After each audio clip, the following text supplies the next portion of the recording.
सबैलाई नमस्ते।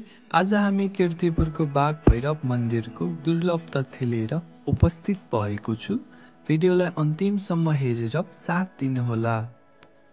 बाघ भैरव मन्दिरको नाम बाघ भैरव यस अर्थमा विशेष छ कि भगवान भैरवले कीर्तिपुरलाई शत्रु र दुष्ट शक्तिबाट जोगाउन बाघको रूप धारण गरिएको विश्वास गरिन्छ। यसैले मन्दिरमा भैरवको मूर्ति बाघको विशेषता सहितको रूपमा प्रस्तुत गरिएको छ, जुन हिन्दू धर्ममा भैरवको दुर्लभ प्रस्तुति हो।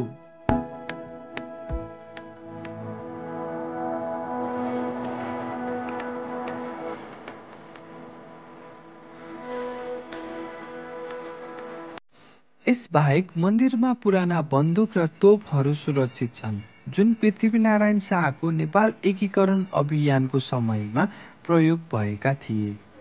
यी हतियारहरू ऐतिहासिक धरोहर मात्र नभई कीर्तिपुरको साहस र प्रतिरोधको प्रतीकको रूपमा पूजा गरिन्छ।